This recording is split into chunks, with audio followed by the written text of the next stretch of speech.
건강한 교회는 어떤 상황에서도 성장하고 성숙한다. 다시 말하면 자연적 교회 성장이라고 하는 운동을 하시는 분들은 건강한 교회의 8가지 질적 특성에 대해서 이야기합니다. 순서는 의미가 없습니다. 사역자를 세우는 지도력이 있어야 한다. 사람을 세우는 거죠. 그 공동체가 사람을 세우는 시스템과 또 사람을 세우는 열정과 또 사람을 세우는 그 지도력들이 계속해서 발휘되고 있는가. 두 번째, 은사 중심적인 사역입니다. 성도들이 자신의 은사를 알고 그 은사에 맞는 봉사의 일들을 하고 있는가. 오늘 본문에도 이야기하는 것은 우리로 하여금 직분을 주신 것은 성도를 온전케 하고 그리스도의 몸을 세우려 함이라. 우리에게 은사를 주신 것은 교회의 덕을 위하여 주신 것이죠. 그러니 여러분, 바로 이 은사가 우리 안에서 사역이 활발하게 이루어져 가고 있는가. 정말 많은 성도들이 이 주의 사역에 참여하고 있는가. 세 번째, 열정적인 영성입니다. 뜨거운 영성이죠. 하나님을 예배하고 기도하는데 정말 열정적인 영성이 살아 움직이고 있는가. 네 번째, 기능적 조직입니다. 하나님 나라 그 복음의 운동을 위해서 그 모든 조직들이 기능적으로 움직여 가고 있고 유기적으로 움직여 가고 있는가. 그 다음, 드려지는 예배 안에 영감이 있는가. 다시 말하면 하나님의 임재가 사모함이 있고 그곳에 하나님의 임재가 나타나고 있는가. 우리가 드리는 예배 말이죠. 그 다음, 전인적인 소그룹입니다. 지금 우리가 중심적으로 살펴보고 있는 소그룹이 정말 전인적인 삶을, 다시 말하면 하나님의 임재를 경험하고 우리 안에서 이 시대의 거룩성을 유지시켜 나갈 수 있는 그러한 공동체로서의 역할을 하고 있는가. 그 다음, 필요 중심적인 전도, 관계 전도죠. 그런 전도가 바로 이 소그룹을 통해서 활발하게 이루어져 가고 있는가. 그리고 무엇보다 성도들의 사랑의 관계 안에 있는가. 이런 8가지 중요한 질적 특성이 있는데, 여러분, 이것이 중요한 것 의미는 바로 채소치의 법칙이 적용되기 때문입니다. 이 널빤지로 구성되어 있는 이 통에 있는 물, 그 물은 바로 예배에 출석하는 사람들이라고 생각해 본다면 채소치 요소가 작용하는 거예요. 앞서 말씀드렸던 8가지 그 질적 특성 가운데 어느 하나 널빤지가 무너져 있으면, 여러분, 그 8가지 질적 특성이 잘 구비되어져서 엮어져서 전체가 균형 있게 자라야 되는데, 아예 모든 8가지 질적 특성이 바닥을 치고 있다면 뭐 더 이상 할 말이 없는 거죠. 담을 물이 없는 거예요. 그런데 한쪽이 무너져 있으면 무너져 있는 그 축만큼 담아낼 수 있지 그 이상은 담아낼 수 없다는 겁니다. 저한테 있어도 이 8가지 질적 특성은 우리 교회를 진단하고 우리 교회가 향후에 나아가야 될 사역의 방향성을 정하는데 굉장히 중요한 모티브가 됩니다. 우리 교회는 과연 영감 있는 예배를 드리는가? 은사 중심적 사역이 이루어지고 있는가? 정말 열정적인 영성이 우리 가운데 있는가? 그러한 여러 가지 중요한 8가지를 놓고 여러 상황들 가운데서 검토하고 또 살펴보고 또 우리 약한 부분들을 어떻게 하면 성도들이 조금은 불편할 수 있지만 그래도 최대한 너무 많이 힘들어하지 않는 선에서 조금은 힘겨운, 그러나 해낼 수 있는 정도로 이 부분들을 엮어갈 것인가.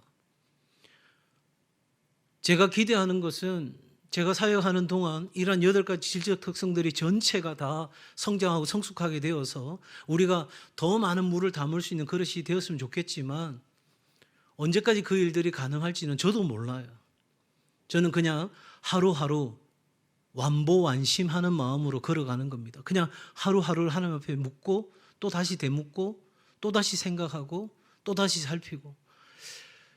여러분, 우리 교회는 그 8가지 질적 특성 중에서 무엇가 잘 드러나고 있고 무엇가 부족한지 여러분은 어떻게 생각하고 계신지 모르겠어요. 어쨌든 저는 이 8가지 질적 특성 가운데 지금 내년에 집중적으로 제가 세워가려고 하는 부분은 바로 이 전인적인 소그룹에 대한 이야기입니다. 오늘날 한국 교회 현실, 그건 우리 교회 현실이기도 했습니다. 부흥과 성장이 멈추고 침체되어 있는 것이 전반적인 한국 교회의 분위기고 상황입니다. 그래서 고슴도치 딜레마에 빠져 있는 거죠. 이러지도 못하고 저러지도 못하는 정말 너무너무 어려운 상황에 직면해 있습니다. 그리고 이 코로나 팬데믹 이전부터 사실은 이 무너지는 속도가 가속도가 붙어져서 한국 교회가 향후 몇십 년 안에 정말 유럽의 교회들처럼 몰락할 수밖에 없는 현실을 맞이하고 있다고 여러 교회 연구하는 사람들이 통계적인 자료들을 내고 있었습니다. 그런데 이 코로나 팬데믹이 덮치면서 한국 교회는 그 민낯을 그대로 다 드러내 보였습니다. 얼마나 우리가 알고 있었던 그 부흥, 성장, 또 우리가 갖고 있었던 어떤 교회의 그 역할들 취약한지를 여실하게 드러내 보였죠. 그래서 많은 사람들이 이야기합니다. 이대로는 안 된다. 변해야 한다고 이야기하고 있고, 변하지 않으면 몰락할 수밖에 없다. 무언가 대안이 필요하다고 생각하는데, 그중에 저는 중요하게 세워야 될, 제가 다는컨대 한국 교회 거의 90% 이상이 무너져 있는 부분, 바로 이 소그룹에 대해서 제가 살려야 우리 교회의 미래가 답이 있다라고 저는 생각하게 됐습니다. 전통적인 구역이 있는, 우리가 지금까지 해가고 있던 교회는 어떤 교회였느냐? 전통적인 교회는 20%의 교인들, 여러분 이건 경영학에서도 이야기하는 80-20 법칙이거든요. 20%의 교인들이 나머지 80%의 교인들을 위해 지치도록 수고한다 하는 거죠. 그러니까 우리 교인이 400명이라고 이야기한다면, 출석교인이 400명이라고 이야기한다면 약 80명의 사람들이 그 나머지 사람들을 위해서 열심히 뛰고 견디고 버티고 이겨나가고 있어서 교회가 돌아가는 형편이었다는 거예요. 이렇게 되어서는 안 되는 거죠. 왜냐하면 그렇게 헌신하던 분들이 하나둘씩 연로해지시고 또 사역의 현장을 내려놓는 상황들이 되어지고 나면 더 이상 그 다음 세대가 일어나서 그 일을 할 사람이 없는 거예요. 없는 거예요. 정말 많은 교회들이 이제는 곧 얼마 있지 않아서 심우하는 사람보다 은퇴자가 더 많은 정말 지금 역삼각형인 그 교회를 곧 만나게 될 겁니다. 심지어 우리 노예 안에 65세, 우리 교회도 마찬가지지만 65세에 은퇴하는 교회들이 많아요. 그래서 노예에서 이런 말이 들립니다. 노예에 일할 장로님들이 없다는 거예요. 와서 뭐 일을 배우고 일을 해야 되는데 막상 일을 해야 될 상황이 되면 은퇴를 다 해야 된다는 거예요. 지금 이것이 그전에는 젊은 사람들이 막 일어나니까 괜찮았어요. 근데 이게 지금 우리의 모습입니다. 그러면 이것을 어떻게 바꾸어 갈 것인가 했을 때 20%의 지도자들이 80%의 다른 교인들을 살리고 세우는 일을 할 때에 우리 교회는 지속적으로 하나님의 역사를 감당할 수 있는 교회가 된다 하는 거죠. 여기에 가장 중요한 우리의 변화에 대한 이유가 있습니다. 이걸 좀 더 여러분 통계적인 자료로 여러분에게 좀 확인을 해드리고 싶어요. 그냥 이건 제 혼자의 어떤 생각이나 또 어떤 특정한 몇 사람의 어떤 주장이 아니라 이게 실제적 통계 자료를 통해서 드러난 부분들을 여러분에게 전체를 다 소개할 수는 없을 것 같고요. 시간상 간단하게 우리 한국교회 소그룹 실태를 목회 데이터 연구소라고 굉장히 중요한 어떤 목회적인 교회적인 또 시대 상황적인 것들에 대한 데이터를 내고 있는 목회 데이터 연구소에서 발표한 내용 중에서 제가 한번 정리해 봅니다. 여러분 성장하는 교회 소그룹 바로 매주 모임의 비율이 가장 높다는 거죠. 그러니까 성장하고 있는 교회, 그 교회 안에 있는 소그룹, 그게 뭐 셀이든 목장이든 우리가 말하는 구역 가족 교회든 여러분 2주에 한 번 모이고 한 달에 한 번 모이고 그런 모임보다 매주 정기적으로 모임을 갖는 그런 소그룹이 있는 교회가 훨씬 더 교회가 성장하고 있다 하는 것을 통계 자료가 보여줍니다. 현재 교인 수가 증가하고 있는 교회일수록 소그룹 모임 적정 시간을 길게 생각한다는 거예요.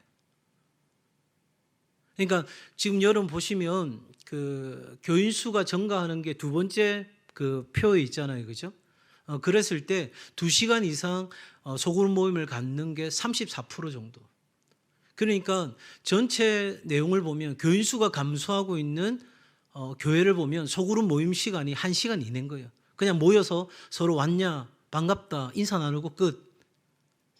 그래서 평균적으로 한 1시간 20분 정도를 유지하는 소그룹들이 일반적인 것이다. 이렇게 지금 통계적으로 우리가 확인할 수 있습니다. 그러니까 성장하고 그래도 하나님의 역사를 이루어 가고자 하는 교회들 안에는 서로가 모였을 때 함께 하나님의 말씀을 나누고 서로의 연약함들과 서로의 거룩성을 위해서 서로를 함께 살피는 일들이 굉장히 활발하게 일어나는 교회가 건강하고 더 성장하고 있다는 거죠. 근데 우리는 점점 모이는 시간을 줄여가고 있고 점점 모이는 시간을 대충 적당히 그렇게 해가고 있다는 것은 어쩌면 우리의 미래는 장담할 수 없는 상황으로 갈 수밖에 없다는 거죠. 신앙적으로 편성 기준은 지역, 그러니까 우리가 보는 구역, 뭐 사실 우리 교회는 구역도 이게 지역이 다 다른데도 구역으로 편성을 해놨는데 전국에 있는 많은 교회들 리서치를 한 결과 지역보다는 연령을 기준해서 선호했고요. 소그룹을 편성하는 그 간격은 5살 정도 차이, 아래 위로 5살, 심지어 이제 10살까지는 그래도 서로가 함께 할 수 있다고 하는 95%의 의견을 내어놓았습니다. 그러니까 비슷한 연령대의 사람들과 함께 더 깊은 교제를 나누기를 원한다는 것을 우리는 통계적으로도 볼 수 있습니다. 그 다음 여러분 중요한 부분인데요. 소그룹, 다시 말하면 이 구역가족교회에서 활동하는 사람이 활동하지 않는 사람보다 기본 신앙 지표가 월등히 높다는 거예요. 그러니까 교회 안에서 소그룹에서 활동하고 상호 책임지고 서로의 거룩성을 지켜내는 이 일들을 하는 사람들이 여러 면에서 신앙의 지표가 보세요. 뭐 온라인으로 예배 드리는 거든 기독교 방송 시청을 하는 거든 신앙을 나누고 성경 공부를 하고 큐티를 나누고 기독교 잡지나 서적을 읽고 모임에 참석하고 이런 사람들이 여러분 주황색이 소그룹 모임에 활동하는 사람들이고요. 비활동자입니다. 그러니까 여러분 신앙의 지표 자체가 완전히 다른 거예요. 그러니까 우리 동성교회에 와서 진짜 교인이 되고자 한다면 그 소그룹에 속해서 소그룹에서 활동하고 소그룹에서 하나님의 그 귀한 역사들을 경험하는 일들이 우리 가운데 일어나야 돼요. 그것이 지난주에 말씀드렸던 동화되어져 가는, 우리가 하나 되어져 가는, 그리스도의 한 몸이 되어져 가는 그런 일들이 일어날 때 신앙의 지표가 굉장히 우리가 성장하고 성숙할 수 있다는 거죠. 여러분 이 신앙의 지표가 중요한 건 그것이 그대로 가정으로 이어진다는 겁니다. 가정신앙으로 이 소그룹 안에서 이루어졌던 신앙의 그런 모습들과 훈련과 그런 모든 것들이 그대로 가정 안에도 이루어져 가는 것을 통계 자료는 보여줍니다. 또한 이 소그룹 활동하는 사람들이 보다 더 교회 중심적이고 적극적입니다. 뭐 이런 측면에서는 아마 우리 전체가 다 이해가 될 수 있는 이야기일 거예요. 아주 의미 있는 통계 자료인데요. 교회 내 신앙 수준이 가장 높은 그룹이 누구냐 했을 때 소그룹 리더라는 거예요. 소그룹 리더, 그리고 소그룹에 정기적으로 활동하는 사람들, 그리고 그 다음에 중직자라는 거예요. 우리는 당연히 중직자가 가장 신앙 수준이 높을 거라고 생각하는데 그렇지 않더라는 거예요. 사람을 살리고 세우는 일에 직접적으로 사역하고 봉사하는 사람들이 누구보다도 가장 믿음에 있어서 필요성과 그리고 그 믿음의 우선성에 대해서 생각하고 늘 그렇게 달려간다는 거죠. 교회 내의 충성도가 가장 높은 그룹은 사실 남성 중직자들이었습니다. 그런데 앞의 내용과 전체를 종합해 본다면 소그룹 리더가 신앙 수준과 교회 충성도에 있어서 모두 상위에 위치하더라는 거예요. 이만큼 소그룹 리더라고 하는 그 위치가 교회 전체의 영적 성장을 위해서 얼마나 중요한지, 그것이 여성이든 남성이든 상관없이 다른 사람을 살리고 세우는 일을 실제적으로 감당하는 사람들이 그 교회 전체의 영적 분위기를 주도한다는 것은 이 통계 자료가 우리에게 정확하게 보여주는 것입니다. 이 데이터를 정리해서 발표한 지용근 대표가 성공적인 소그룹 정착을 위해서는 뭐가 필요하냐, 3가지를 이야기했는데, 첫 번째, 우리 교회가 지향해야 할 소그룹의 정체성 혹은 목적에 대한 명확한 설정이 필요하다. 그래서 저는 우리 교회 소그룹을 가리켜서 구역 가족 교회다 이렇게 말씀드렸어요. 구역이라는 것은 지금까지 해와 오셨기 때문에 제가 구역이라고 붙였고, 이제 2024년부터는 그냥 가족 교회라고만 표기해서 나갑니다. 그러니까 1교구 8가족교회 이렇게 되는 거죠. 2교구 16가족교회 이렇게 되는 겁니다. 그래서 우리 교회가 갖고 있는 어떤 정체성이 뭐냐, 우리가 모이는 소그룹은 가족이라는 거예요. 그리고 교회라는 것입니다. 다시, 우리 교회 울산 동성교회 소그룹은 첫 번째 뭐다?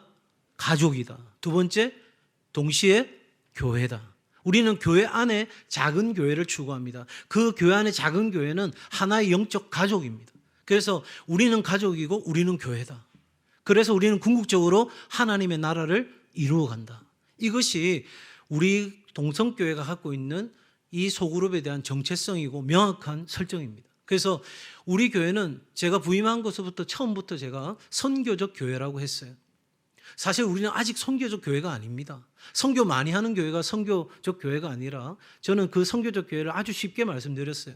내가 있는 그곳에서 선교사로 사는 것, 우리 성도들 한 사람 한 사람이 내가 선교사라는 정체성을 가지고 내가 있는 지역에서, 그게 방구동이 되었든 성안동이 되었든 어디가 되었든지 간에 내가 있는 그곳에서, 내가 있는 일터에서 선교사로 살아가는 것. 그래서 선교사로 살아가던 사람들이 함께 모여서 작은 소그룹 안에서 가족교회를 이루고, 그 가족교회가 함께 모여서 우리 남성교회, 여전도의 기관들을 이루고 그러한 교구를 이루는 중그룹으로 모이게 되고, 그렇게 해서 우리가 함께 주일마다 정말 하나님의 역사를 경험하는 축제적 예배가 드려지는 대그룹으로 모이는 이 여정이 우리 교회가 생각하고 있는 소그룹이다 하는 거예요. 그래서 이 소그룹 성공의 절대적인 변수는 소그룹 리더입니다. 여러분, 적어도 우리 교회에 있어서 담임 목회를 하고 있는 저의 어떤 역량이나 제가 가지고 있는 리더십이나 또 제가 가지고 있는 어떠한 부분들이 굉장히 큰 것처럼, 여러분, 그 가족교회가 어떻게 세워지느냐는 그 가족교회 리더가 어떤 사람이냐 하는 것에 있어서 좌우되는 거죠. 그래서 여러분, 소그룹 리더를 얼마나 우리 교회가 전략적으로 잘 양육하고 또 현장에 그 소그룹에 투입하고 또 그렇게 실행이 이루어질 때 피드백을 하고, 그래서 바로 이러한 소그룹 리더가 얼마나 건강하게 잘 세워지느냐에 따라 우리의 교회는 앞으로의 몰락의 길이 아니라 하나님과 함께하는 부흥의 길을 걷게 될 줄로 믿습니다. 이를 위해서 우리 장로님들이나 당회가 바로 여기에 대한 인식이 분명해져야 됩니다.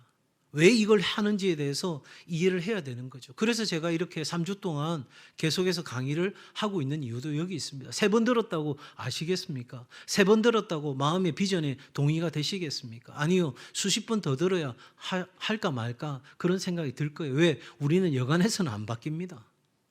그거 제가 잘 알고 있고, 그걸 다 바꾸고 나서 우리 교회의 어떤 조직이나 시스템을 바꾸려고 하면 그건 너무 오랜 세월이 걸리기에, 저는 우리 바울 남성교회나 일여전도회나 어르신들이 얼마나 믿음 안에서 살아가려고 하는지 곁에서 이제 2년 넘어가면서 제가 잘 지켜보았고, 우리 어른들이 매주 토요일마다 모여서 교회 청소하고 그래서 모임을 갖는 거 그렇게 보게 되면서, 우리 어른들이 충분히 그런 어떤 하나의 울타리가 되어줄 수 있겠구나. 그런 울타리 밑에서 그 다음 젊은 세대들이 이제는 더 활발해져서, 지금 구역 편성하는데 작게는 구역장을 포함해서 2명, 3명 이렇게 구역이 짜여지기도 할 겁니다.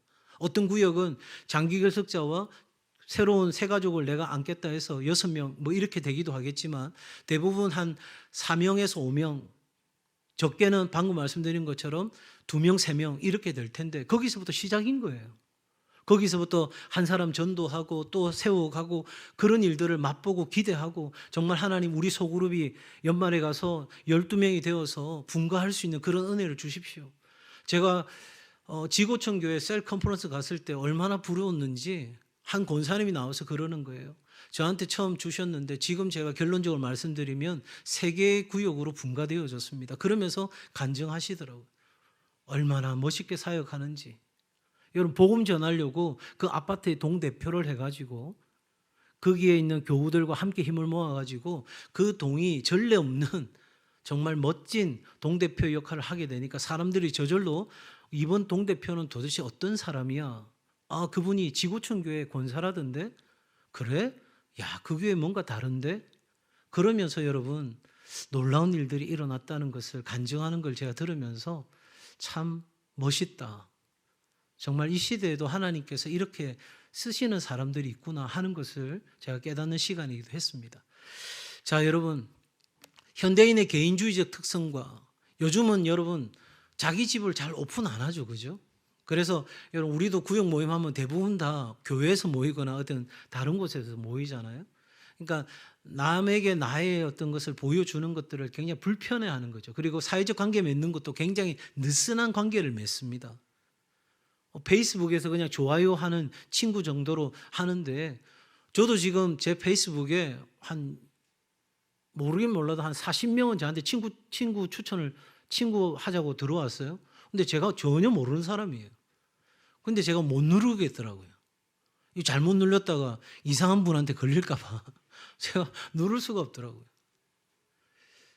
그러한 우리 사람들의 어떤 살아가는 방식들을 잘 이해하면서 우리 교회만의 효과적인 어떤 수단, 컨텐츠나 운영 방식 등을 찾을 필요가 있는데, 그래서 저는 지금까지 어떤 셀 목회를 하는 사람들, 뭐 가정교회를 하는 사람들, 그분들이 하시는 어떤 매뉴얼들이 있어요. 이렇게 하려면 이렇게 해야 되고, 이런 토양 작업이 있어야 되고, 이런 토양 작업이 있고 난 뒤에는 정착하는 과정까지 어떤 것을 해야 되고, 어떤 성경 공부를 해야 되고, 뭘 해야 되고, 정말 많은 어떤 그 과정 안에서의 매뉴얼들이 있어요. 저는 개인적으로는 가정교회든 셀교회든 그 매뉴얼들에 대한 공부를 다 마쳤고요. 그래서 지금 가정교회를 하거나 뭐 셀 목회를 하거나 할 수도 있는데, 그런데 저는 우리 울산 동성교회는 그런 셀 교회 시스템이나 가정교회 시스템을 가려고 하는 것이 아니라 우리는 아주 전통적인 어떤 부분들을 살리지만 그 안에 있는 좋은 정신들과 좋은 어떤 신앙적인 성경적인 분명한 비전과 철학들을 그대로 가지고 와서 우리는 우리만의 어떤 하나의 새로운 길을 가고자 제 마음에 결단하고 지금 이 일들을 준비한 것입니다. 그러니 다소 여러분 어떤 내용에 있어서는 그런 셀 교회, 뭐 우리 울산에도 여러 셀 교회들이 있습니다. 두 날개 이 말하는 교회는 다 셀 교회입니다, 대부분. 그리고 가정 이런 이야기하면 가정 교회입니다. 그래서 최영기 목사님 하셨던 그 가정 교회가 울산에도 여러 교회가 하고 있는 중에 있고요. 그 다음에 셀 교회 하는 교회도 있습니다. 그러나 우리 교회는 그 어떤 내용에 있어서는 중요한 부분의 원리에 대해서는 우리가 똑같은 어떤 의식을 갖고 있지만 우리 교회는 우리 교회만의 어떤 새로운 전략을 가지고 가려고 한다는 것을 이해하시면 좋겠어요. 자, 그러면 다시 한번 정리하겠습니다. 우리가 왜 구역 가족교회로 나아가는가? 1번 같이 읽을까요? 시작. 구역 가족교회가 21세기 전 세계를 복음화시킬 수 있는 전략이기 때문이다. 네, 우리가 개인적으로 1:1 전도에서 복음화해서 전체를 복음화시킬 수도 있겠지만 그보다는 이 전인적 소그룹을 통해서 뒤에 나오겠지만 그물을 쳐서 우리가 더 많은 죽어가는 영혼들을 건질 수 있기 때문입니다. 그래서 여러분 이 소그룹의 부흥이 교회의 부흥이고 이 교회의 부흥이 하나님 나라 부흥으로 이어지게 된다는 거예요. 두 번째, 하나님의 본질 때문입니다. 하나님의 본질이 뭐냐? 바로 공동체로 존재하시는 거예요. 삼일체 되신 하나님이 공동체로 존재하시기 때문에 하나님의 교회를 공동체로 세우신 거죠. 그래서 우리가 이 일을 추구해 간다는 것은 우리가 하나의 공동체를 이룬다. 교회 안에 작은 교회를 이루어서 우리가 하나의 정말 작은 셀, 그 세포 조직을 이룬다는 것은 하나님의 본질이기도 하다는 거예요. 그리고 세 번째, 교회의 기능을 통합하는 것이다. 다시 말하면 우리가 대그룹과 중그룹과 소그룹이 이렇게 됨으로써 우리의 기능은 전체적으로 조직화될 수 있는 아주 심플해지고 명확하게 우리의 사역들이 감당할 수 있는 구조가 생겨지는 거죠. 그리고 이 시대 가장 중요한 하나님의 교회에 있어서 가장 중요한 두 가지 주제가 뭐냐면 거룩성이에요. 제가 말씀드렸잖아요. 하나님께서 우리에게 요구하시는 건 딱 한 가지예요. 성결하라, 거룩하라, 정결하라. 내가 거룩하니 너희도 거룩할지니라. 우리 교회가 부흥하기 위해서 첫 번째로 해야 될 것은 거룩함에 있어요. 그런데 대그룹에 앉아서 우리가 예배 드릴 때는 다 거룩해 보여요. 다 찬양하면서 손 들고 찬양하면 저 사람 너무너무 거룩해 보여요. 그런데 진짜 거룩한지 안 한지는 소그룹에 와서 삶을 나누기 시작하면 그 안에서 다 오픈이 되어지는 거죠. 나의 연약성, 나의 부끄러움, 나의 하나님 앞에서의 그 죄 가운데 있었던 삶이 고스란히 드러나고 고백되어지면서 서로 함께 세워주고 격려하면서 우리는 놀라운 경험들을 하게 되는 거예요. 이제 내일 우리가 갈라디아서 6장 1절부터 5절까지 말씀을 보게 될 텐데 여러분 바로 그러한 거룩성을 위해서 우리의 소그룹은 반드시 필요하고요. 지금까지 강조한 것처럼 이 추수 때에 마지막 하나님의 영적 부흥을 준비하시는 때에 그 추수를 위해서 우리의 소그룹은 너무너무 변화가 필요하다 하는 겁니다. 그리고 다섯 번째가 저는 가장 중요한 부분이라고 생각하는데요. 같이 한번 읽을까요? 시작. 그리스도께서 그분의 임재와 능력과 목적을 나타내실 수 있기 때문이다. 네. 그러니까 예수님께서 우리 가운데 친히 임재하시고 예수님의 그 능력과 예수님께서 이 땅 가운데 우리를 세우신 그 목적을 나타내실 수 있는 곳이 바로 구역가족교회다. 그러니까 구역가족교회가 모여서 하나의 그냥 관리 조직, 잘 지냈습니까? 잘 지내고 있습니까? 별 어려움은 없습니까? 괜찮습니까? 이번 주 출석했습니까? 어땠습니까? 그런 정도 차원이 아니라 정말 우리가 함께 모일 때 하나님의 임재를 사모하고 그 능력을 기대하고 그래서 하나님께서 이 땅 가운데 우리를 보내신 목적을 따라 살아가고자 하는 그런 일들이 본질적인 삶에 대한 진지한 성찰이 있는 그 소그룹을 세워가기 위해서 우리는 구역가족교회를 한다는 거예요. 그리고 오늘 읽었던 말씀처럼 성도를 온전케 하는 일, 그리스도의 몸을 세우는 일을 하기 위해서 우리는 구역가족교회로 나아간다는 겁니다. 정리해보면 그러면 구역가족교회는 한마디로 성경적인 교회다 이렇게 말할 수 있죠. 그다음 두 번째, 하나님이 디자인하신 신약의 교회다. 우리는 신약시대를 살아가고 있잖아요. 그러니까 오늘 이 시대에 하나님이 말씀하고 있는 교회다. 다시 말하면 거룩함과 영적인 대추수를 위하여 고안된 교회의 모습이다. 그리고 네 번째, 이게 제가 지금 우리 교회만의 어떤 하나의 아이디어 속에 있는 거예요. 삼일체적 공동체 교회를 우린 꿈꿉니다. 대부분의 셀 교회나 가정교회는 두 날개로 비상하는 교회 이렇게 이야기하는데 저는 삼일체적 공동체 교회라고 이름 붙이고 또한 이런 모습으로 교회를 세워가려고 합니다. 첫 번째, 대그룹의 축제적인 예배가 드려지는 겁니다. 언제 그 일이 가능할지 모르겠지만 저는 꿈꾸고 있는 것이 있어요. 제가 예전에 어디에서 공부할 때 제가 정말 감동받은 게 있어요. 방학을 끝나고 왔는데 자, 이번에 우크라이나로 간 팀들 일어나십시오. 박수. 파키스탄, 말레이시아, 박수. 중국. 무슨 말이냐면 그 방학 동안에 여러 단기팀들이 전 세계에 파송되어져서 사역하고 그 승리의 보고를 하는 자리였어요. 야, 제가 그때 마음에 확정한 게 있어요. 내가 담임 목사가 되어서 예배 드린다면 바로 이런 축제적인 예배를 드렸으면 좋겠다. 방구동에서 승리하신 분들, 성안동에서, 명촌에서 주일 예배가 말이죠. 예? 너무너무 신나지 않을까요? 저만 신났어요? 너무너무 신나잖아요. 우리 청소년들이 학교에서 하나님의 사람으로 승리하고 돌아왔습니다. 박수. 예?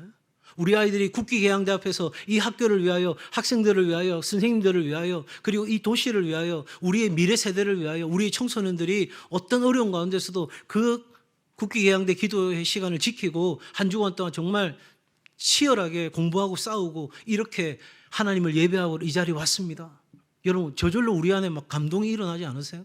우리 청년들이 너무나도 힘겹고 어려운 이 시대 상황 속에서도 절망하지 않아야 하고 낙심하지 않아야 하고 자신들의 일터에서 또 자신들의 취업의 문제를 놓고 하나님 앞에 치열하게 열심으로 노력하고 정말 거룩함을 지켜내는 그 일을 살았던 우리 청년들이 여기에 있습니다. 여러분, 뜨거워지지 않으세요? 우리 연로하신 어르신들이 정말 노년의 삶에 정말 내 삶이 마지막을 다하는 순간까지 녹슬 없어지는 인간이 아니라 정말 타다가 마지막을 불태우는 그런 심정으로 그 노년의 삶에도 하나님을 향한 열정이 식지 아니하고 그 있는 삶의 자리에서 너무나도 멋있게 살다가 이 주일에 예배하러 왔습니다. 여러분, 정말 생각만 해도 막 두 주먹이 불끈 지어지지 않으세요? 아무도 주먹을 쥐는 분이 없군요. 여러분, 그랬는데 상반기를 보내고 우리가 여름에 여러 단기팀이 국내로 해외로 나가서 정말 하나님의 교회를 세우고 하나님 나라를 위해서 일하다가 그게 일주일이 되었던 2주가 되었던 그렇게 봉사하다가 우리 교회로 다시 돌아와서 그 보고를 하는 순간 여러분 어떤 일이 일어날까요? 저는 그런 꿈을 꾸는데 언제 그 일을 하나님께서 이루실지는 모르겠지만 저는 꿈을 꿔요. 왜냐하면 하나님이 저에게 주신 꿈이니까. 내가 꾼 개꿈이 아니고 하나님이 저로 하여금 꿈꾸게 하셨으니까 하나님이 언젠가 그 일을 이루시겠지. 그 믿음으로 저는 지금 사역을 하고 있습니다. 여러분, 그런 축제적인 예배가 드려지는 대그룹, 그리고 우리의 소그룹은 언약 공동체가 되는데 이 언약에 대해서는 조금 이따 다시 말씀드리고요. 그 다음 중그룹입니다. 연합으로. 이 소그룹들이 연합되어지고 그래서 대그룹을 준비하는 그 중그룹은 앞서 말씀드린 것처럼 남성교회, 여전도회, 그리고 교구 이러한 것들이 중그룹이 되는 거죠. 그래서 그 중그룹이 이 소그룹들을 다 감싸 안고 그래서 그 소그룹들이 잘 되도록 보살피고 다듬으면서 그렇게 전진해가는 대그룹을 향해서 나아간다면 우리 교회가 이 삼위일체적 공동체 교회라는 말은요, 제가 쓴 거예요.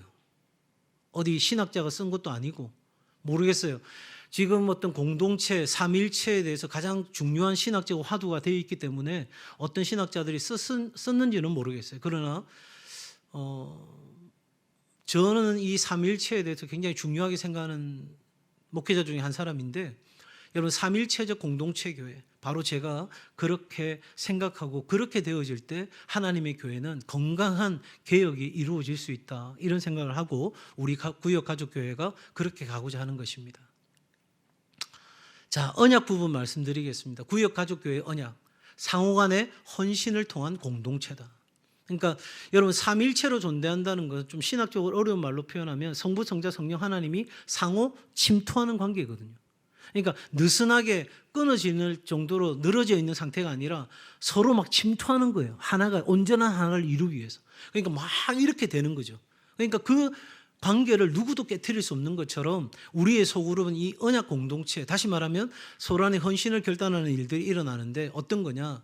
여러분, 은혜의 확증에 대한 언약, 정직함, 개방, 기도, 민감함, 유용성, 이러한 것들에 대한 그 언약의 핵심들에 대한 샘플이 성경 구절에 있어요. 그러니까 우리가 소그룹을 이룰 때 바로 이러한 약속들이 우리 안에 이루어지는 거죠. 또한 비밀 지키는 것, 상호 책임, 시간 규칙성, 복음 전파, 이러한 것들이 우리가 만들어가는 구역가족교회에 함께 지켜내야 될 언약이고 우리는 이 헌신을 통해서 이러한 것들을 감당하게 된다 하는 것입니다.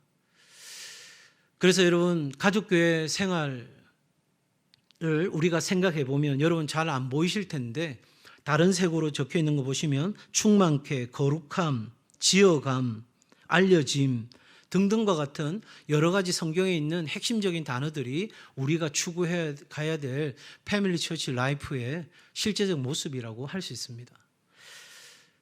자, 그러면 이 구역 가족 교회는 5가지 시스템으로 존재합니다. 그러니까 이 5가지 시스템이 건강하게 작동하면 우리 구역 가족 교회는 잘 하고 있는 거예요. 구역 가족 교회의 DNA는 뭐냐? 바로 예수 그리스도십니다. 다시, 여러분, 이 구역가족교회의 DNA는 누구라고요? 예수 그리스도. 그 예수 그리스도의 DNA를 우리가 갖는 거예요. 우리는 자칫 어떤 소그룹 하면 그 소그룹 리더가 중심이 되는 그런 일들이 우리 안에 일어난다면 우리는 실패할 수밖에 없어요. 그러나 모든, 그게 가족교회가 되었든 남성 소그룹이 되었든 우리 어르신들이 함께 모이는 늘봄교회가 되었든 모든 것의 중심은 누구다? 예수 그리스도. 여러분, 이 예수 그리스도의 임재, 능력, 목적, 바로 이 3가지를 우리는 그 구역가족교회에서 경험하게 되는 겁니다. 자, 그러니까 우리 구역가족교회가 건강한 상태인가 알려고 하면 우리가 모였을 때 그리스도의 임재가 있습니까? 우리가 모였을 때 그리스도의 능력이 나타납니까? 우리가 모였을 때 그리스도의 목적, 하나님 나라 그 복음이 우리를 통해서 확장되어지는 일이 일어납니까? 이것을 물어볼 수 있어야 되고 거기에 대한 정확한 대답이 우리 가운데 있어야 되는 거죠. 우리는 예수 그리스도 임재의 능력, 목적을 체험하기 위해서 모이는 겁니다. 너희 안에 계신 그리스도, 나도 그들 중에 있다는 거죠. 그래서 우리가 모일 때에 우리 주님은 우리와 뭐 하신다? 함께 하신다. 우리가 모일 때에 바로 그곳에 우리 주님이 함께 하신다. 이러한 의식이 우리 가운데 분명해져야 되는 거죠. 자, 그러면 이러한 그리스도의 임재 그리고 능력, 목적을 어떻게 체험할 수 있는가? 우리는 지금 우리 교회가 여러분 주보 안에 보시면 구역 모임 나눔지에다가 이 4W를 기준해서 여러분에게 모임지를 작성해 놓았어요. 한 2년 이상 이 내용을 가지고 계속해서 구역 안에서 나눴을 텐데 제대로 나눈 구역도 있고 웰컴에서 다 끝난 구역도 있어요. 그러니까 환영 질문 있잖아요. 함께 나눠보십시오 했는데 그거 가지고 그냥 시간이 다 가버린 구역도 많다고도 제가 들었습니다. 환영하고요. 아이스 브레이크죠. 서로 안에 그냥 좀 나눌 수 있는 이야기, 그리고 하나님 앞에 우리가 마음을 다해 드리는 예배, 그리고 말씀, 주일에 들었던 말씀을 가지고 함께 나누는 거예요. 여러분, 우리는 지식을 공부하는 자리가 아니에요. 참 제가 마음에 답답한 부분이 이 부분이에요. 뭐냐면 여러분, 우리는 구역 성경 공부하려고 모인 게 아니에요. 내가 말씀대로 살았느냐, 이 부분을 놓고 나누는 거예요. 내가 살았으면 살은 대로 그러한 능력을 어디서 어떻게 얻어서 어떻게 살았는지, 내가 그렇게 살지 못했으면 왜 그렇게 살지 못했는지, 나의 어려움이 뭔지 그렇게 함께 나누면서 서로 돕고 서로 말씀대로 살아가는 일을 위해서 우리는 존재하는 거예요. 그런데 너무 제가 답답한 건 뭐냐면 이 구역 성경 공부의 틀이 딱 정해져 있는 분들은 그렇게만 해야 마치 구역이 되어진다라고 생각한다면 여러분 죄송하지만 그건 그 사람이 생각하는 틀인 거예요. 가장 중요한 것은 아까 거룩함과 추수에 있다고 했잖아요. 이 하나님의 말씀을 통해서 우리의 거룩성을 다지는 거예요. 내가 정말 하나님 말씀 앞에 제대로 반응했는가, 하나님 말씀을 살아내었는가, 이것이 우리 안에 질문되어지는 거거든요. 그런데 너무나 많은 말씀이 우리 안에 이해될 필요가 없고 주일에 증거되었던 그 말씀 하나 가지고라도 내 삶에 적용하고 실천하고 그래서 살아갔던 삶을 함께 나누는 것만으로도 우리는 풍성한 은혜를 나눌 수 있다는 거예요. 그냥 뭐 제 설교가 좋아서 제 설교 무조건 다른 건 듣지도 말고 보지도 말고 그냥 제 말씀만 들으세요, 이 차원의 이야기가 아니에요. 여러분, 주일에 선포되어지는 그 말씀 안에서 내 삶에 필요한 것들을 같이 공급받고 그 안에서 적용하는 것들을 찾아내어야 우리의 신앙이 풍성해지는 거죠. 그리고 마지막 워크입니다. 전도하는 거죠.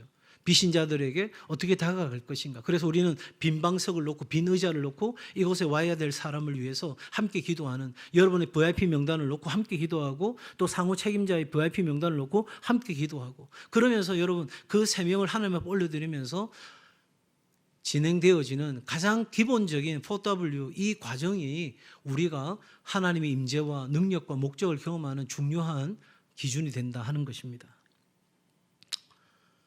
그래서 예배 전에 화의가 이루어지고 경배 찬양을 드리고 내가 은혜 받은 것이 무엇인지, 말씀대로 못 산 이유가 무엇인지를 나누고 불신자를 위해 기도하고 상호 책임의 관계들을 확인하는 자리가 바로 4W의 자리인 거죠. 자, 구역가족교회, 바로 이 시스템에 대해서 우리가 이제 이야기할 건데요. 예수 그리스도가 중심이라고 했어요. 그리고 공동체, 우리는 공동체를 이루고 거기에 양육이 이루어지고 그 다음 상호 책임의 관계가 이루어지고 지도자, 지도력이죠.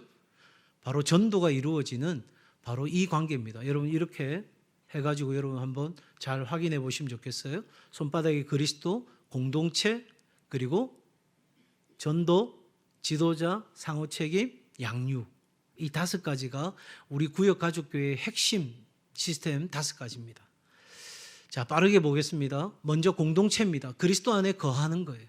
우리가 그리스도 안에서 하나의 공동체, 한 몸을 이루는 것은 가장 기본입니다. 그래서 이 공동체를 이루는 것이 우리에게 중요한 이유는 앞서도 말씀드린 것처럼 하나님은 공동체이기 때문입니다. 여러분 정말 우리가 모이는 모임 가운데서 공동체, 가족으로서의 경험을 하고 있습니까? 물론 우리 교회는 많은 분들이 오랜 동안 지켜보았고 했기 때문에 다 알고 있어요, 가족 같아요, 그렇게 말할 수 있는데, 근데 저는 묻는 게 이거예요. 그 알고 있는 10몇 년 동안 20년 가까이 알고 있는 그 사람 말고 새로 들어온 사람들과 가족 공동체를 경험하고 있느냐는 거죠. 누가 온지도 모르고 우리 구역에 누가 새로 들어왔는지도 제대로 인식하지도 않고 관심도 없는 채로 우리는 그렇게 가족이라고 공동체라고 혹시 생각하고 있는 건 아니냐 하는 거죠. 자, 2번째는 바로 양육입니다. 새신자를 양육하는 거죠. 어린아이들 하여금 내게 오게 하라. 그래서 여러분 그 구역가족교회 안에서 양육이 이루어지는 거예요. 제가 말씀드린 것처럼 우리 교회는 기본적으로 양육할 수 있는 훈련을 지금 일단은 다 했어요. 무슨 훈련 했는데? 여러분, 광역 새생명 전도 훈련 받으신 분들은 새로운 새가족에게 복음 전할 수 있는 도구를 가졌어요. 그리고 즉석에서 양육할 수 있는 수준이 다 돼요. 그렇게 즉석 양육까지 이루어졌으면 지난번에 우리가 했던 건행 영풍 3초, 거기에 있는 풍성한 삶의 초대라는 책에 있는 내용을 가지고 새로운 새가족과 함께 그 책을 가지고 공부할 수 있는 전체 훈련을 우리는 같이 했습니다. 여러분, 인식하지 못하는 사이에 이미 그런 도구가 우리에게 장착이 된 거예요. 물론 다시 복습하고 다시 공부하고 하는 과정도 필요하겠지만 적어도 우리 구역 가족교회에 누군가가 왔을 때 그렇게 할 수 있는 가장 기본적인 훈련들을 했다는 거죠. 물론 광역새생명 훈련하지 않은 분도 계시겠지만 그러나 또 교육자들의 도움을 받고 복음을 전하고 즉석 양육을 하고 그리고 계속해서 더 확장되어진 새가족을 위한 공부를 할 수 있는 도구들이 이미 우리 안에 있는 거예요. 이런 것들을 10분 활용해서 양육하는 일들이 우리 가운데 이루어질 수 있습니다.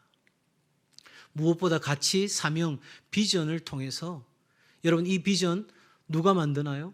우리 모든 교회 성도들이 함께 후원자 시스템을 이루게 되고요. 사명은 불신자를 전도하고 리더를 재번식하는 일들이 그래서 황금알을 낳는 가치의 변화가 우리 가운데 일어나는 그래서 비전, 사명, 가치 이와 같은 것들이 우리의 어떤 양육을 통해서 사람들에게 전달되어지고 그 사람들은 이러한 것들을 통해서 열매를 맺게 되는 것이죠. 자, 5가지 시스템의 세 번째는 바로 책임성입니다. 함께 있는 거예요. 상호 책임성, 상호 책임. 내일 우리가 이 말씀 보게 될 텐데 서로 짐을 져주는 거예요. 나 혼자 짐을 지는 게 아니라 서로가 함께 서로의 짐을 져주는 거예요. 그래서 우리는 항상 한 손으로는 내 짐을 들고 한 손은 비워서 다른 사람의 짐을 질 수 있는 그 준비가 우리 가운데 있어야 되는데 바로 구역가족교회 안에서 그 일이 이루어져야 한다는 거죠. 그냥 리더 혼자서 모든 짐을 지고 가는 게 아니라 상호 책임자가 되어서 함께 서로 세워가는 일들이 일어나는 거예요. 네 번째 시스템은 뭐냐? 바로 지도력입니다. 지도력. 앞서도 누군가를 세우는 일이 얼마나 중요한지 말씀을 드렸어요. 비전을 찾게 하고 가치를 내면화시키고 또 지도자들을 준비하는 일들, 전도를 배우고 그래서 우리 안에 있는 지도자, 예비 리더들을 파악하고 그래서 이러한 시스템을 시작할 수 있도록 돕는 그러한 일들이 우리 안에서 계속적으로 반복적으로 일어나야 되는 거죠. 그러니까 지금은 아이고 목사님 제가 목자는 못하겠습니다. 제가 구역장은 못하겠습니다. 괜찮아요. 그런데 제 목표는 어디 있어요? 모든 성도가 목자가 되는데 제 목표가 있어요. 왜? 모든 성도가 선교사가 되는 게 선교적 교회의 핵심이니까. 우리 성도 한 사람 한 사람을 온전케 세우는 일이 저의 사역의 목표니까 여러분 지금 못해도 괜찮아요. 그러나 우리는 계속 이것을 통해서 구역 안에서 또 다른 우리 구역원들이 비전을 찾고 가치를 내면화하고 지도자로 준비되어지고 또한 전도하는 일을 배우고 그래서 우리 안에서 이 일들을 할 수 있는 지도자가 세워지고 그래서 또 하나의 시스템이 시작될 수 있는 이러한 과정들이 바로 이루어지는 거죠. 자, 5가지 시스템의 마지막 5번째는 바로 복음 전파입니다. 구역가족교회의 전도죠.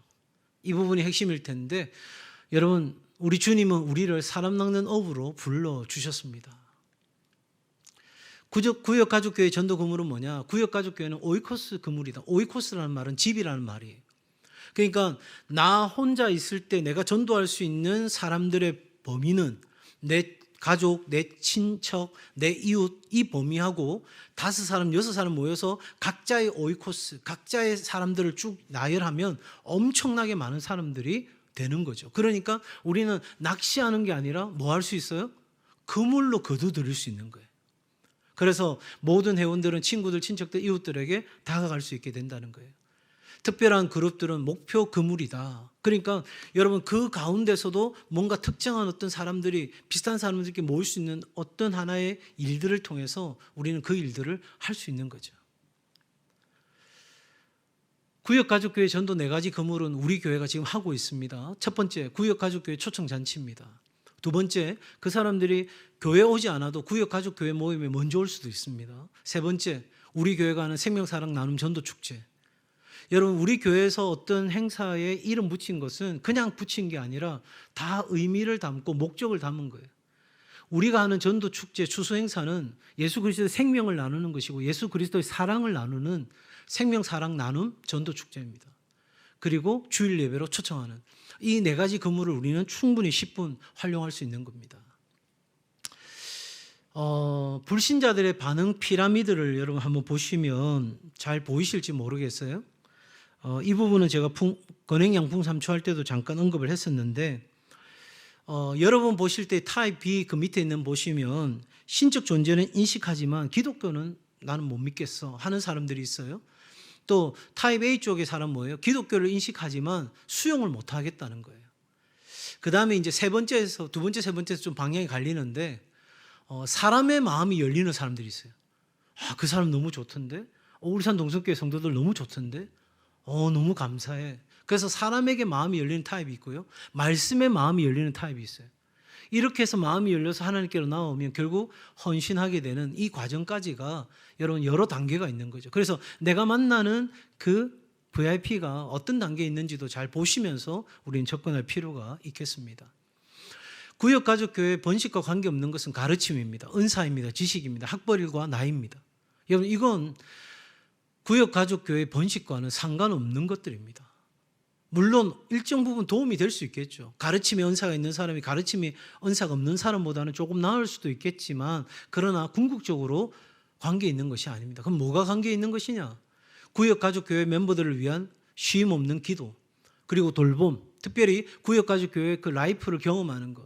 다시 말하면 양육이 이루어지고 그래서 상호 책임의 어떤 돌봄이 이루어지는 그런 것들을 실제적으로 경험하게 될 때 놀라운 여러분 어느 곳에서 훈련받을 때 사람들이 이야기합니다. 그 간사님이 나한테 해준 그 말씀이 너무너무 좋았어요. 이게 아니고 그 간사님이 나한테 보여줬던 친절, 돌봄, 사랑, 끝까지 기다려줌 그런 것들이 제 마음에 큰 감동이었어요. 그게 라이프를 경험하는 거거든요. 어떤 많은 지식적인 것이 아니라. 그래서 관계와 사역으로 리더가 검증되어지는 거예요. 그분이 뭐 장로기 때문에 집사기 때문에 권사이기 때문에 이런 일들을 해야 돼. 이게 아니고 실제적 관계 속에서 사역으로 그 리더십이 검증이 될 필요가 있는 거예요. 구역가족교회가 성장하기 위한 시스템에는요. 기도, 문화, FC라고 하는 것은 패밀리 처치, 가족교회 생활이고요. 리더로 이제 번식되어져 가는 과정입니다. 그래서 3명을 놓고 기도하고 불신자의 관계에 투자하는 그래서 불신자를 위해 기도하는 교회.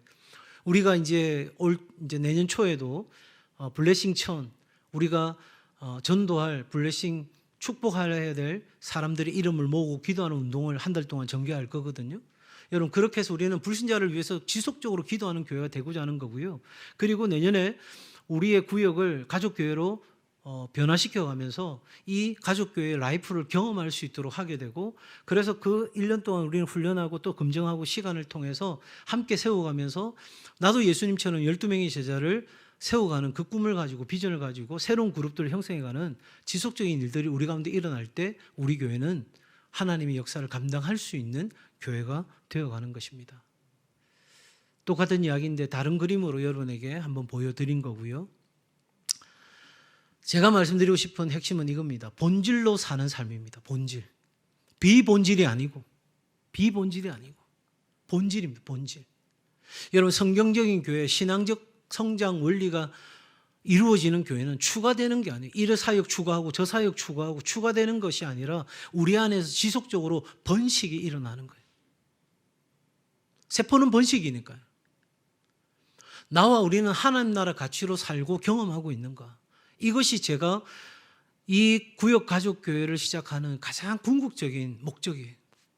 저는 우리 교회 성도들이 하나님 나라 가치를 경험하고 살았으면 좋겠어요. 그리고 그 하나님 나라 가치를 살아내는 사람들이 되었으면 좋겠어요. 그리고 우리 교회가 그 하나님 나라 가치를 지켜내는 교회가 되기를 원합니다. 그래서 그 생명력이 여러분 전념성이 굉장히 강하거든요. 죄의 전념성도 강하지만 생명의 전념성도 강한 거예요. 여러분 한번 생각해 보세요. 부정적인 말 한두 마디 하면요. 그게 순식간에 번져갑니다. 그런데 긍정의 말도 마찬가지입니다. 여러분이 무엇에 대한 진원지, 근원지가 되고 싶으세요? 부정과 죄의 전념성으로 공동체를 그리고 내가 함께하는 사람들을 위태롭게 하는 그런 삶이 아닌 정말 하나님의 뜻을 이루어가는 그 하나님 나라 가치를 실현해가는 그런 삶이 우리 모두에게서 이루어지는 은혜가 있기를 주님의 이름으로 축복합니다. 그리스도 안에서 완전한 자로 세우려 하는 하나님의 그 마음을 기억하고 우리는 힘을 다한 수고를 함께 감당해 가기를 담임 목사로서 여러분에게 진심으로 부탁을 드립니다. 적어도 우리는 이제부터 아무 사람도 육체대로 알지 아니하노라. 그래서 내일 전하는 말씀처럼 그리스도의 법을 성취해가는 그런 교회가 되기를 원하고요. 여러분, 내 힘, 내 지식, 내 노력, 내 경험이 아닌 그리스도가 하십니다. 그리스도가 하십니다. 그래서 우리 교회가 그리스도께 의지하여 살아가는 삶이 우리 각자의 삶에서 우리가 함께 모이는 구역가족교회에서 그 구역가족교회들이 함께 모이는 중그룹에서 그 중그룹이 함께 연대하는 대그룹에서 확장되고 드러나서 우리 교회를 통해서 하나님 큰 영광 받으실 뿐만 아니라 여러분 이 삶이 우리에게도 진정한 행복을 가져다 주고 또 우리 곁에 오는 많은 사람들을 행복하게 할 수 있는 분명한 우리의 교회됨이라고 저는 확신 있게 여러분에게 말씀드립니다. 한 해를 마무리하면서 여러분 우리가 소망하는 성경적 공동체 특별히 전인적 소그룹에 있어서 이 부분들을 3주간 여러분과 함께 나누었습니다. 어쩌면 여러분 마음에 아이고 목사님 새로운 일 하시려고 이렇게 열심히 설명하시나 보다 이렇게 생각하실 수도 있는데 그 차원으로 받지 마시고 하나님 나라 위하여 내가 어떻게 서야 할지 진지하게 고민하시면서 그렇게 나아갔으면 좋겠어요. 아무도 없어도 좋습니다. 나 혼자 시작해도 좋습니다. 이 하나님 나라 복음 위해서 제가 그렇게 한번 살아보겠습니다. 몇 년이 걸릴지 얼마나 걸릴지 모르지만 내 생명이 다하는 날까지 하나님 천국 문 앞에 섰을 때에 내 뒤에 적어도 나의 영적 DNA를 닮은 12명은 설 수 있는 그런 인생 한번 살아보고 싶습니다. 여러분 정말 그렇게 하나님 나라 비전을 가지고 움직일 하나님의 사람들을 기대하고 또한 교회의 부름 앞에 응답해 주신 가족교회 리더들 정말 감사드리고 또한 우리 남성교회 소그룹들 남성교회는 제가 아직은 가족교회라고 명칭하지 않고 남성 소그룹으로 내년에 시작합니다. 그렇게 해서 한 해 동안 준비해서 내후년에 이제 가족교회 출범을 준비하려고 합니다.